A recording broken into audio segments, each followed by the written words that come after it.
Hey guys, this is Eddie, and wanted to show you the end result of one of the sticks I was working on. It's either part 2 or 3, kind of depending on how I piece those videos together. I was at the Silamo Creek in Mountain View, Arkansas. We have a nice little place up there in the Ozarks, and I found this piece of wood, this stick, my wife found it, on the Silamo Creek bank, and it's a beaver stick. The bark was stripped by one of the beavers there, and it either floated or drifted or something up there on property, and we picked it up, and it had some really nice qualities for a stick. One of the things that I wanted to show you is a lot of people think of sticks as having to be perfectly straight, similar to this beaver stick right here. And now this is a very nice stick. My wife has actually claimed this stick, and I didn't have much say in that, but I was working on it, and she saw how nice it was turning out, so she claimed it. And I don't know if you can see all the marks in there or not, how defined they are, but those are some nice beaver teeth marks where they left their impressions on this stick. And it's a good weighted stick, and it'll make a nice hiking stick.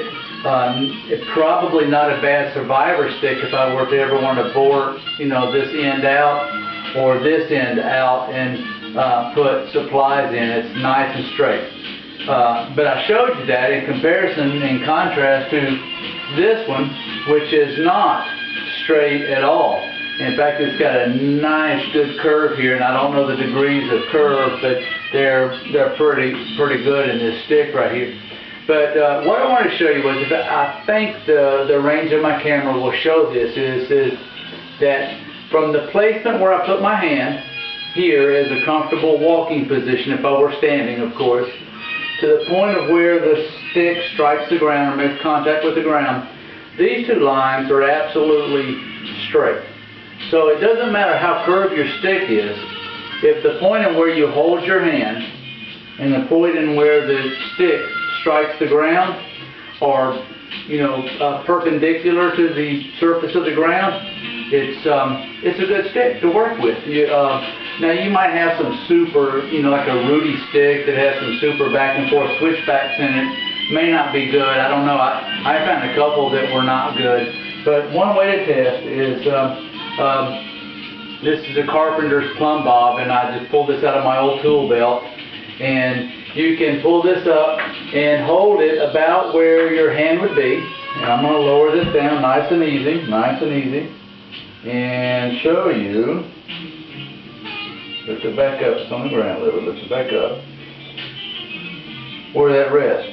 Now, I don't know if you can see that or not, but I'm holding my hand where I'd like it to hold, and that plumb bob is directly on the walking stick's bottom part of the shaft. You couldn't get more of a straight line. So anyway, it makes a good stick. I really like what the beavers have done for me. They've cleaned it off pretty good. It's got an excellent scar here. I don't know what that's from. I can only imagine that is either a branch that was peeled off, or if it was growing on the creek bank when the creeks were swollen, that a limb came by or something. This was marked. There's no telling. It could have been folded down on the ground, rocks run by it, but nice scar on the piece of wood there. And the end, in one of the other parts I showed, I was using a piece of flint rock that I napped right there on the creek, and I whittled that down. It was a pretty pointed point there, and I got that off. Now, it was submerged, not 2/3, but 1/3 of the stick was submerged in the water when my wife found the stick. And when I first started working on it in the first video, after we quit and I was sanding it down using sandstones, if you remember, only sandstones that I found on the creek, no sandpaper, no files, no rasp, nothing, only sandpaper, only sandstones.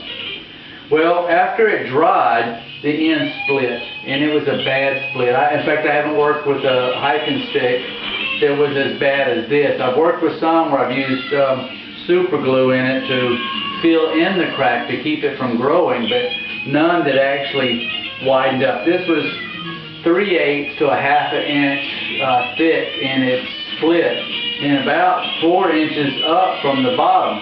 And while that's not a great deal, the length of the stick was, you know, so nice that I didn't want to take anything away from the length, that I just wanted to try to salvage it. So I did. And saying all that, I wasn't able to stay natural. I had to use super glue, and I buy these 3 for $1 at the dollar store. And then I used a regular small wood clamp, and I clamped it in 2 different places and left it overnight, and the stick is as good as new. In fact, it was split from one side to the other, all the way open, and if I were to try to show you on the video one side, you wouldn't be able to tell. It looks like the wood grain. You can't tell it at all. If I were to hit it with stain, which I'm not, it might show up a little bit more, or even when I clear it, it might show up a little bit more. But the other side didn't close together quite so well, and I tried to get that together, and I'm going to point that up on the video here a little bit and see if you can see that. And I don't know how well that shows up, but it closed from being 3/8 to a half inch wide all the way through to what you can see there, a dark line. That's it. It was really good. So I wasn't able to stay all natural with this stick. And but I want to go back through. I used sanding stones, a sand stone from the creek, and about 2 different grits. This one being a little bit more rough, the red one, than the tan one being less rough. And then when I got done with it all, this morning, in fact, I worked on it. I just used a very smooth rock, and I couldn't find any on my creek bank. It's mostly sandstone, limestone, or something like this, which I just found geometrically interesting. I love the shape of that big block square. I liked it, and I've actually used it to help block up some of the shapes of my stick right here to help me hold it while I polished it. So I found a polishing rock, polishing stone, and I found it in the bottom of my turtle's aquarium. This rock came from Margarita Island, where my wife and I spent our honeymoon, and it was smooth edges is really all you need. It doesn't have to be, you know, this particular stone, and I just worked it up and down and back and forth, and I used about 10-inch increments, and I worked back and forth, overlapping until I came all the way to the end here, and that really did nice. This stick turned out very well. I can't wait to get some clear on it. And well, this one I used a poly hand rub on this stick right here, and this one turned out pretty nice. Let me see if I can just kind of show up in the video there. And I love that poly. This is a high gloss poly, which I'm not too fond of, but it's just what I had when I was at the cabin, left over there from a previous owner, and I kept it. And it may be a little bit old, but anyway, I'm actually going to scuff this down and probably end up using a satin clear on it, and do multiple coats. This one's good. Now this one I think I'm going to use a linseed oil, boiled linseed oil, and to see how that works. I haven't tried that yet. I read some good stuff about it, so I think it's going to do pretty good. But anyway, thanks for watching the video, and if you have any questions or comments, please leave them. Negative comments, I actually welcome those, so I can kind of know where I'm missing the point a little bit. Positive comments, man, I appreciate those a lot. Those goes great to